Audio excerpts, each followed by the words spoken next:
मूकं करोति वाचालं पङ्गुं लङ्घयते गिरिं यत्कृपातमहं वन्दे परमानंदमाधवम्. भगवान श्री गोपालकृष्णांना वंदन करून आपण आता आजच्या पुढच्या भागाला सुरुवात करत आहोत. आपला पुढचा भाग आहे म्हणजे श्रीमद भागवतातील भक्तराज प्रल्हाद उत्तरार्ध.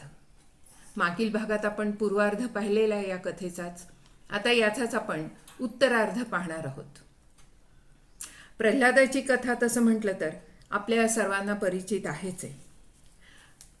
तसंच भागवतातही आपण पाहिलेलं आहे की भगवान श्री शुकाचार्य आणि राजा परीक्षित यांच्या संवादातून हे या सगळ्या कथा किंवा संपूर्ण भागवताचं कथानक पुढे पुढे सरकत आहे.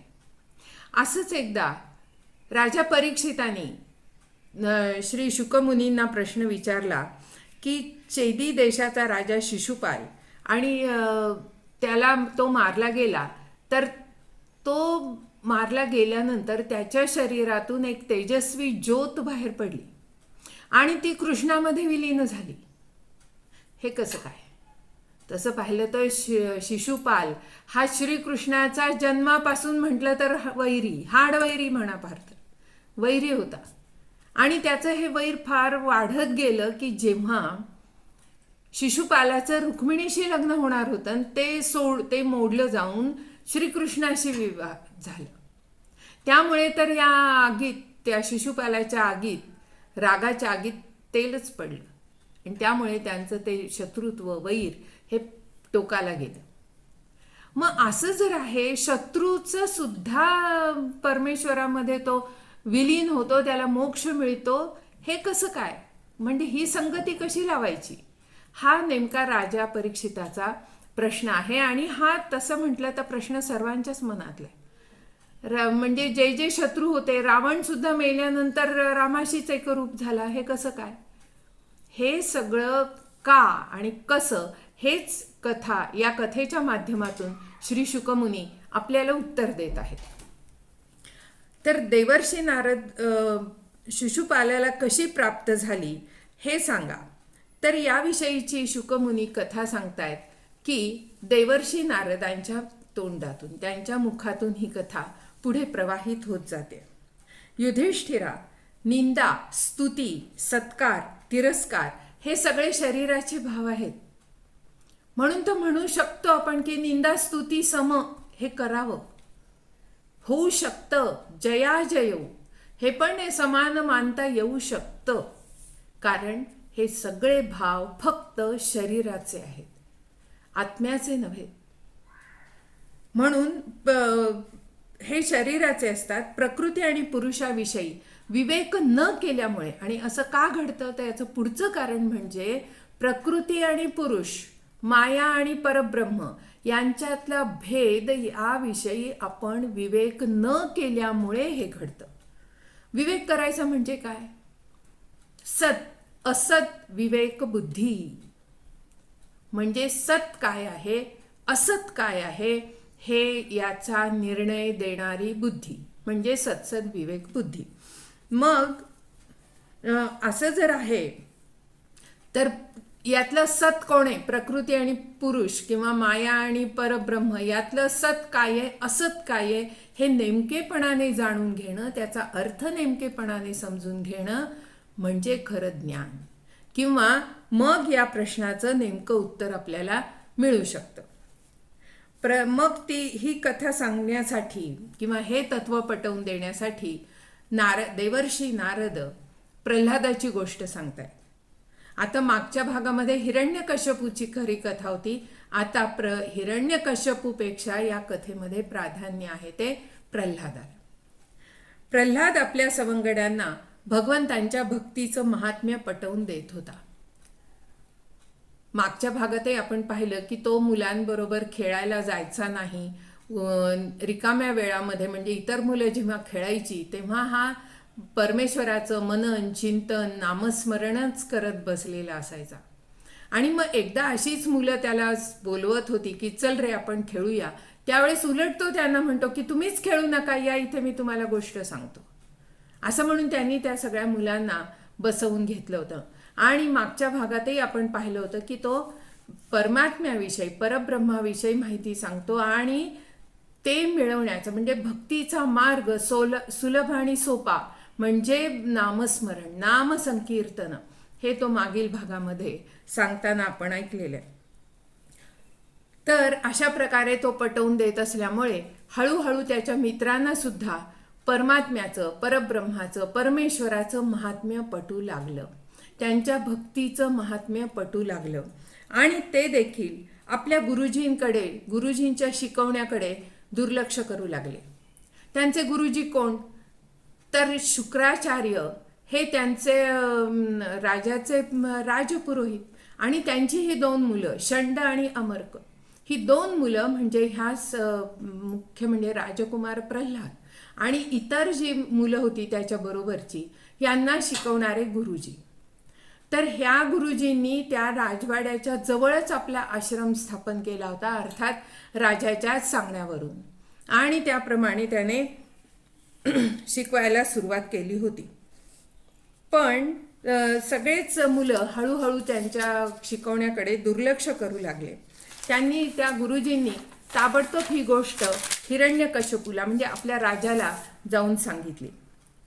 आणि आपलाच मुलगा प्रल्हादाची ही असह्य अनिती पाहून हिरण्यकश्यपूचा राग अनावर झाला. कारण त्यांनी काय सांगितलं की तो तर स्वतः करतोच करतो परमेश्वराचं चिंतन, नामस्मरण सतत करतो आणि इतर मुलांना सुद्धा त्यांनी आपल्याकडे वळवून घेतलं आहे आणि ती मुलं आमच्या शिकवण्याकडे दुर्लक्ष करतात आणि इकडे मात्र त्याच्या सांगण्याप्रमाणे परमेश्वराचंच भजन कीर्तन करत राहतात. आता भगवान विष्णू, परमात्मा म्हणजेच भगवान विष्णू, तो तर आपला कट्टर शत्रू आणि त्याचा आपलाच मुलगा, आपला स्वतःचा मुलगा त्याचं गुणगान करतो. आपण या त्रैलोक्याचे स्वामी असताना आपलं गुणगान न करता तो आपल्या शत्रूचं गुणगान करतो. यामुळे आणि मुळात असुर, त्यामुळे हिरण्यकश्यपूचा राग अनावर होणं अगदी स्वाभाविक होतं. त्याचे शरीर, त्याचं वर्णन सुद्धा इतकं सुंदर केलंय की राग ती अनावर होऊ शकतो आणि त्यातनं तो असुर, त्याचा राग कसा असेल. त्याचे शरीर क्रोधावेगाने थरथर कापू लागले. त्याने आता मनाशी निश्चय केला की आता या प्रल्हादाला मारलंच पाहिजे. माणसाची आणि मग विशेषतः असुराची बुद्धी किती खाली जाऊ शकते किंवा किती तिचं अधःपतन होऊ शकतं की स्वतःच्या इच्छेसाठी, स्वतःच्या महत्वाकांक्षेसाठी आपल्या मुलाचा सुद्धा ते विचार करायला तयार नाही. प्रसंगी बळी द्यायला सुद्धा त्याला ते मागं पुढं पाहत नाहीत.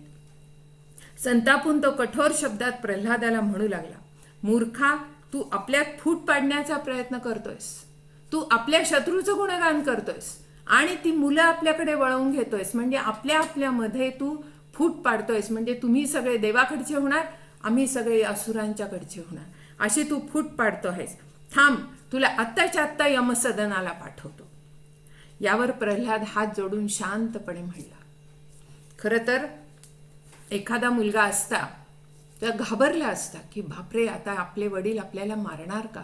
पण नाही, प्रल्हाद शांत होता, लहान होता, पण त्याला लहान असला तरी सुद्धा खूप प्रगत पुढचं असं ज्ञान मिळालेलं होतं. त्यामुळे तो शांत होता. तो हात जोडून म्हणाला, आपणच उलट आपला हा असुरी स्वभाव सोडून द्यावा. आपल्या ताब्यात न राहणाऱ्या आणि कुमार्गाकडे नेणाऱ्या या मनाव्यतिरिक्त आपणच आपले शत्रू आणि आपणच आपले वैरी असतो, हे भगवद्गीता सुद्धा सांगते. आत्मैव हि आत्मनो बंधुः आत्मैव रिपुरात्मनः. तोच भाग इथे पुन्हा सांगितलेला आहे की प्रल्हाद सांगतो की तुम्ही हा तुमचा असुरी स्वभाव सोडून द्या. मुळात कुणी देवही नसतो, असुरही नसतो. मग त्याचं मन हे नेमकं काय विचार करतं, काय भावना बाळगतं, याच्यावरती त्यांचं देवासुरत्व ठरत असतं. आणि म्हणून तुमचा खरा शत्रू तो भगवान विष्णू नाहीच आहे. तुम्ही ज्याला भगवान विष्णूला स्वतःचा कट्टर शत्रू म्हणताय, तो नाही आहे. तर तुमचा खरा शत्रू तुमचं हे कुमार्गाकडे नेणारं मन, कुमार्गाकडे नेणारे विचार, हेच तुमचे खरे शत्रू आहेत. सर्वांच्या बद्दल मनात समान भाव ठेवा, हीच भगवंतांची सर्वश्रेष्ठ भक्ती होय. किती सुंदर आणि सोपी व्याख्या हा प्रल्हाद सांगतोय हो, छोटासा मुलगा, की भक्ती कशी असावी. प्रल्हादाच्या कथेचं नेमकं मर्मच हे आहे किंवा गाभाच हा आहे की निखळ भक्ती, सश्रद्ध भक्ती, अंधभक्ती नव्हे, डोळस भक्ती कशी असावी हे या प्रल्हादाच्या कथेतून आपल्याला बघायला मिळतंय. आणि म्हणून तो म्हणतो भगवंतांची खरी भक्ती कशी करायची, तर फक्त सर्वांविषयी समभाव ठेवायचा, सर्वाभूती परमेश्वर आहे असं मानायचं, असं मनाला पक्क समजवायचं. म्हणजे मग कुणाविषयीच द्वेषभाव बाळगला जात नाही, कुणाविषयी शत्रुत्व नाही, सगळेच आपले असतात. ही भावना बाळगणं म्हणजे खऱ्या अर्थाने भक्ती होय. या बोलण्याने स्वाभाविक आहे, या बोलण्याने तर हिरण्यकश्यपूचा राग अनावर झाला आणि आता याला कोणत्याही प्रकारे मारलंच पाहिजे असं त्याने ठरवलं. मग असा निश्चय केला आणि त्याने सिंहासनावरून उडी मारली आणि तेथील एका खांबावर त्याने जोरात ठोसा मारला आणि प्रल्हादाला विचारलं, काय रे, तू म्हणतो ना सगळीकडे तुझा भगवंत आहे, परमेश्वर आहे, भगवान विष्णू आहेत, मग आहे का या खांबामध्ये, दाखव मला असतील तर. खांबात तेवढ्यात त्यावेळी खांबातून एक भयंकर आवाज ऐकू आला. प्रल्हादाने काही उत्तर द्यायच्या आधीच जोरात आवाज ऐकू आला आणि त्या आवाजाने ब्रह्मांडच फाटले की काय. तो केवढा कर्कश आवाज असेल, कर्णकर्कश हे शब्द सगळे थिटे त्याच्या पुढे. कारण महर्षी सांगतात की तो एवढा मोठा आवाज होता की त्याने जणू सगळे त्रैलोक्य हादरले, ब्रह्मांड फाटले की काय असं वाटू लागलं होतं. सत्य लोकापर्यंत तो आवाज पोहोचला. तेव्हा ब्रह्मादिकांना वाटले की जणू आपल्याच लोकात प्रलय होऊ लागलाय की काय. म्हणजे प्रलय होतो तर खरं पृथ्वीवर, पण मग आता तिकडे स्वर्गामध्ये किंवा विविध लोकांमध्ये, देवलोकांमध्ये प्रलय होऊ लागलाय की काय असं त्यांना वाटलं. त्याच वेळी त्या खांबातून एक आश्चर्यकारक रूप घेऊन भगवंत प्रगट झाले. ते रूप ना सिंहाचे होते ना माणसाचे होते, म्हणून तर ते नरसिंह असं ते रूप होतं. ते पाहून हिरण्यकश्यपूसह सर्वजण आश्चर्यचकित झाले. भगवंतांचे ते रूप अतिशय भयंकर होते. त्यांचे तापलेल्या सोन्याप्रमाणे पिवळे धमक डोळे होते. जांभई दिल्याप्रमाणे आयाळ इकडे तिकडे फडफडत होती, कारण वरचं शरीर सिंहाचं होतं, म्हणजे मानेवर आयाळ होती आणि ती सोनेरी रंगाची होती. ती अशी इकडे तिकडे फडफडत होती. दाढा अतिशय अक्राळ विक्राळ होत्या. तलवारीप्रमाणे चमकणारी, सुरीप्रमाणे धारदार अशी तीक्ष्ण जीभ होती. भुवया उंचावल्यामुळे त्यांचे मुख अधिकच भयंकर दिसत होते. कान वरच्या बाजूला ताठ झालेले होते. फुगविलेले नाक आणि उघडलेले तोंड पर्वताच्या गुहेप्रमाणे अद्भुत वाटत होते. फाकलेल्या जबड्याप्रमाणे त्याची भयानकता अधिकच वाढलेली होती. विशाल शरीर जणू स्वर्गाला स्पर्श करीत होतं. केवढं विशाल, केवळ आकाशाला नव्हे, गगनस्पर्शी वगैरे आपण म्हणतो, पण त्याच्याही पलीकडे जाऊन जणू स्वर्गाला स्पर्श करीत होतं. मान आणि कंबर थोडीशी बारीक होती, सिंहकटी माहितीच आहे आपल्याला. चंद्रकिरणाप्रमाणे असलेले शुभ्र रोम सर्व शरीरावरती पसरले होते. त्यांची नखे हीच त्यांचं आयुध होतं. कारण हिरण्यकश्यपूनी हे वर घेतला होता की कुठल्याही शस्त्राने किंवा अस्त्राने मला मृत्यू नको. मग नख हे तर शस्त्रही नाही ना अस्त्रही नाही, म्हणून नख हेच त्यांचे शस्त्र किंवा आयुध होतं. हिरण्यकश्यपूला वाटले की बहुधा महामायावी विष्णूनेच मला मारण्यासाठी हे रूप धारण केलेले आहे. त्यांनी ओळखलंच, मनोमन शेवटी त्याला कळून चुकलं की भगवान विष्णूनेच हे रूप घेतलेले आहे. परंतु त्याच्या या चालीने माझे काय वाकडे होणार आहे. त्यांनी काही रूप घेतलं आणि कसंही केलं तरी तो माझं काही वाकडं करू शकत नाही असे म्हणत आणि गर्जना करीत तो दैत्यरूपी हत्ती हिरण्यकश्यपू हातात गदा घेऊन नरसिंहावरती तुटून पडला. आता पहा बरं का, कशी मस्त कल्पना महर्षींनी किती छान केली आहे. की हे तर सिंह आहेत, भगवान विष्णू सिंह आहेत आणि हा आला तो हत्ती, म्हणजे तुल्यबळ झालं, दोघंही एकमेकास तुल्यबळ, हा एक अर्थ झाला. आणि दुसरा अर्थ म्हणजे या दोघांच्या झुंजीमध्ये नेहमी विजयी ठरतो तो सिंह, हत्ती मारलाच जातो.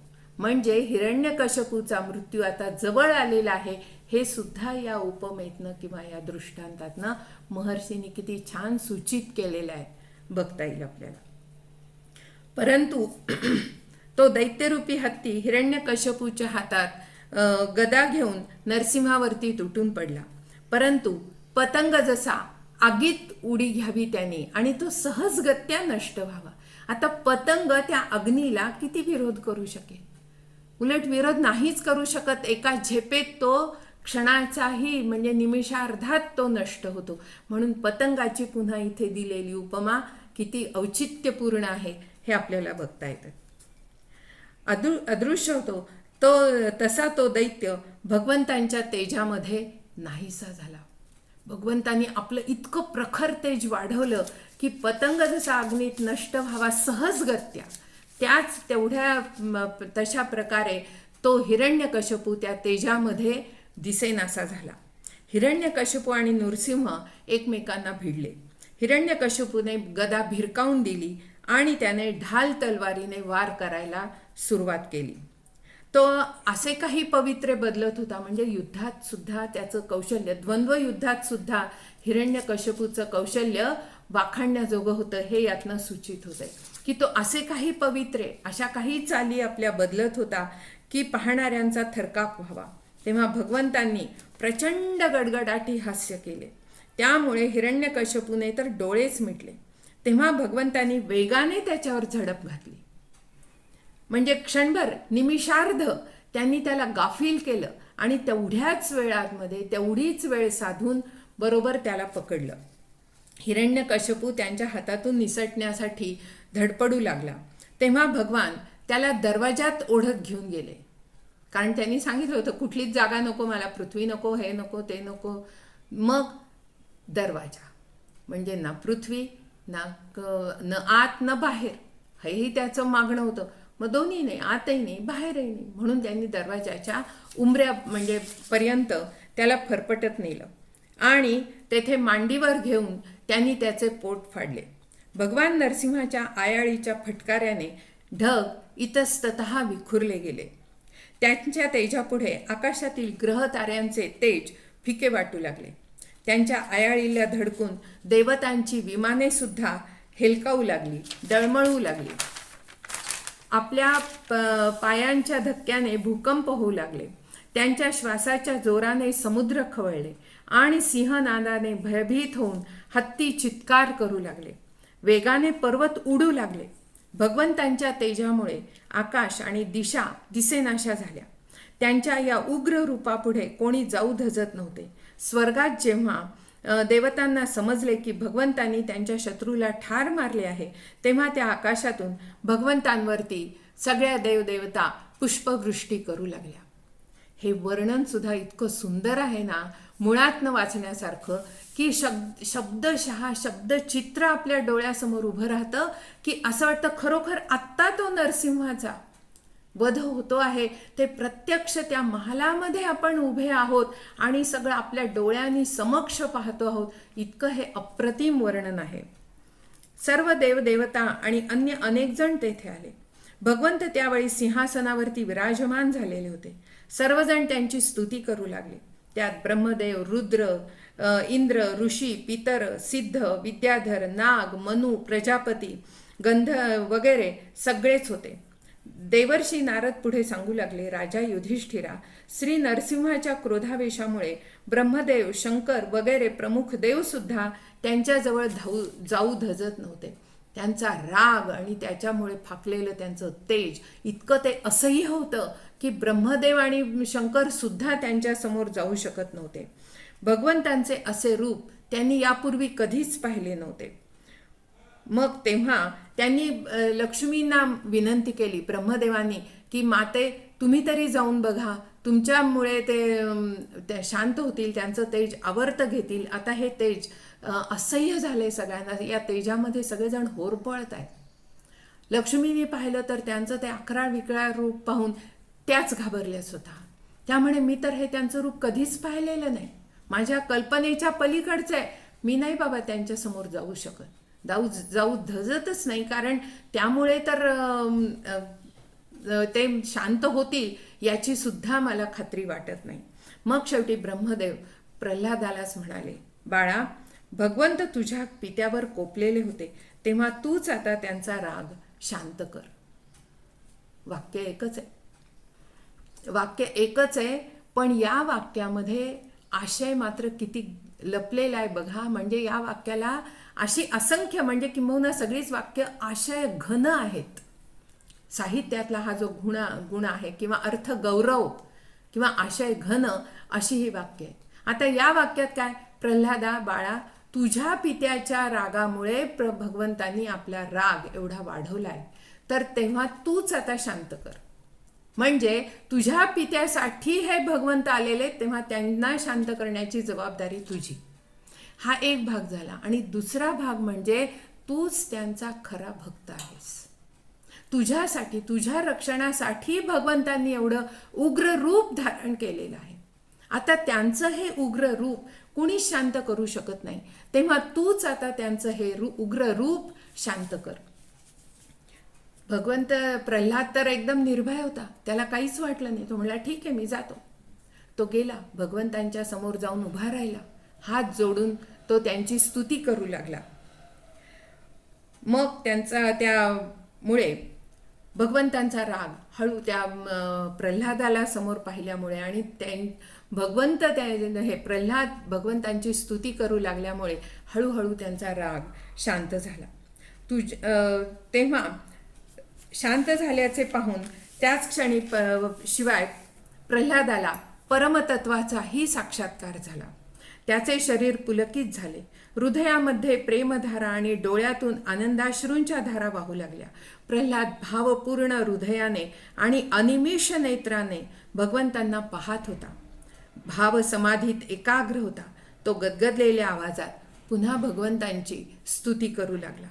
प्रल्हाद म्हणू लागला, अन्य कोणतेही गुण भगवंतांना संतुष्ट करण्यासाठी पुरेसे नाहीत, परंतु भक्तीने मात्र भगवंत गजेंद्रावर सुद्धा संतुष्ट होतात. एखादा शूद्र चांडाळ सुद्धा भगवंतांना आपल्या भक्तीने संतुष्ट करू शकतो. ह्या स्तुतीत सुद्धा पहा की भक्तीचंच महात्म्य सांगितलेलं आहे. भगवंताच्याकडे हा उच्च, हा नीच, हा शूद्र, हा सवर्णीय असा काहीही भेद नसतो. भगवंतांना तर सर्व समानच असतात.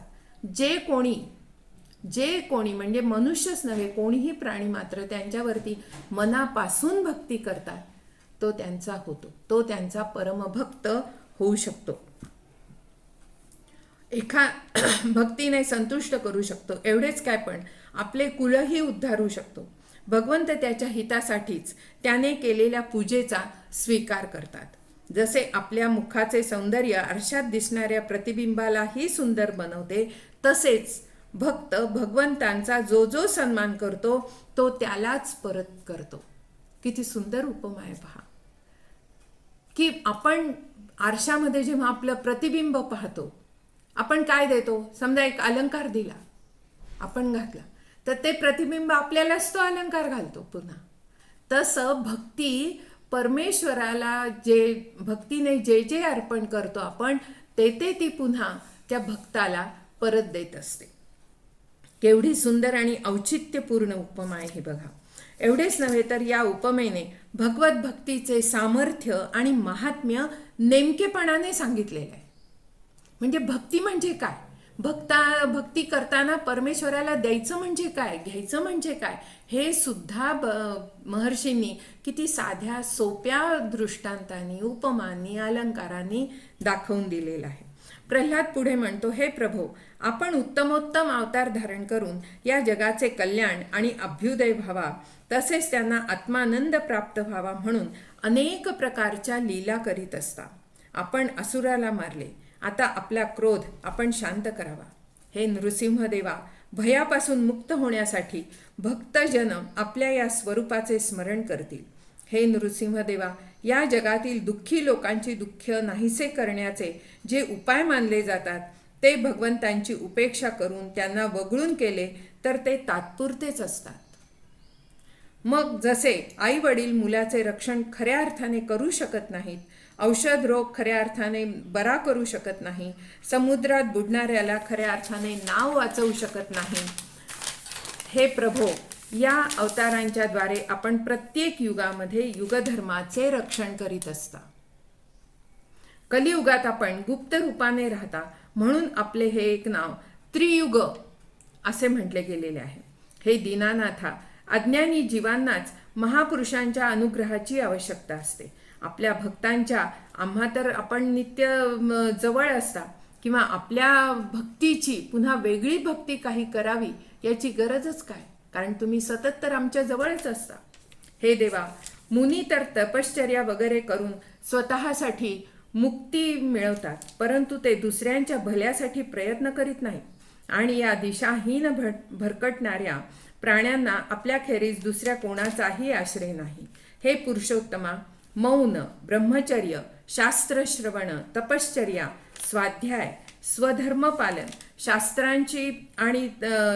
शास्त्रांची तर्कशुद्ध व्याख्या, एकांत सेवन, जप, समाधी ही मोक्षाची 10 साधने होत. हे परमपूज्य प्रभो, आपणास नमस्कार असो. नमस्कार, स्तुती, सर्व कर्म समर्पण भाव, सेवा, चरणकमलांचे चिंतन आणि लीला कथांचे श्रवण ही आपल्या सेवेची 6 अंगे होत. या सेवेशिवाय परमहंसांचे सर्वस्व असणाऱ्या आपली भक्ती कशी होईल, असे म्हणून प्रल्हाद स्तब्ध झाला. भगवंतांचाही क्रोध शांत झाला. ते प्रल्हादाला म्हणाले, तुझ्या भक्तीवरती प्रसन्न आहे. तुला काय हवं ते माग, हवा तो वर मागून घे. प्रल्हादाने विचार केला. तो म्हणू लागला, खरं तर वर हे मोहात पाडणारे असतात. आपण काहीतरी मागतो म्हणजेच आपल्या मनात कशाचा तरी मोह निर्माण झालेला आहे आणि मग पुन्हा पुन्हा त्याच चक्रामध्ये पुन्हा अडकावं लागतं.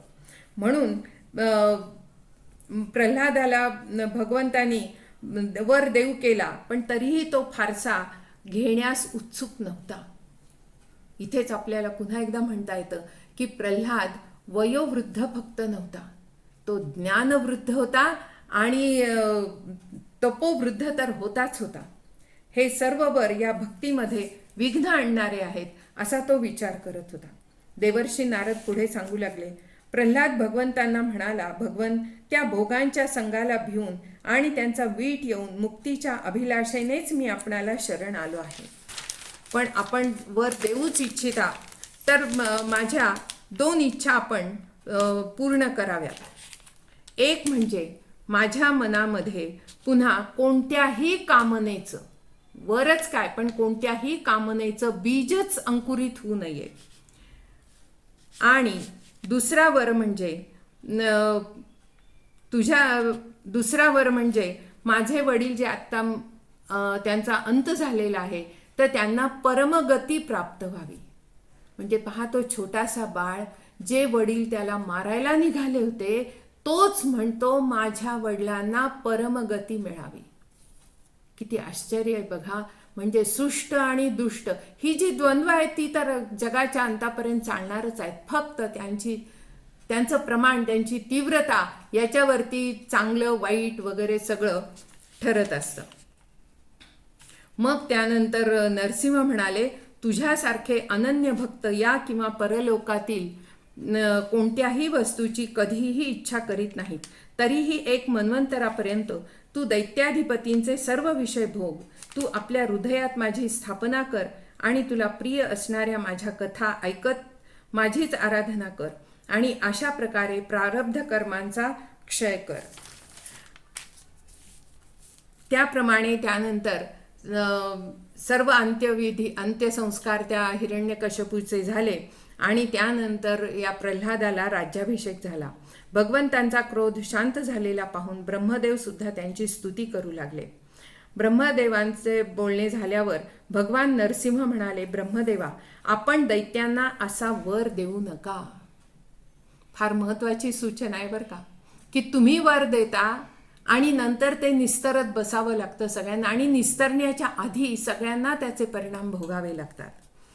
जे स्वभावाने क्रूर आहेत त्यांना असा वर देणे म्हणजे सापाला अमृत पाजण्यासारखे आहे. एवढे म्हणून भगवान नरसिंह तिथेच अंतर्धान पावले.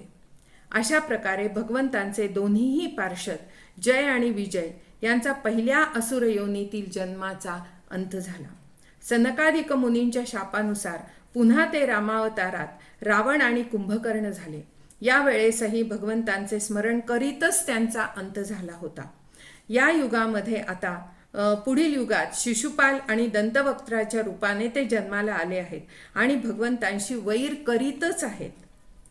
करीतच ते त्यांच्यात सामावून गेले. देवर्षी नारद पुढे सांगू लागले, युधिष्ठिरा, या मनुष्य लोकात तुमचे भाग्य फार मोठे आहे, कारण तुमच्या घरी साक्षात तुमचे आप्तेष्ट होऊन भगवान वास्तव्य करीत आहेत आणि त्या निमित्ताने त्यांच्या दर्शनासाठी म्हणून वेगवेगळे ऋषीमुनी महान लोक त्यांच्याकडे दर्शनाला येत आहेत.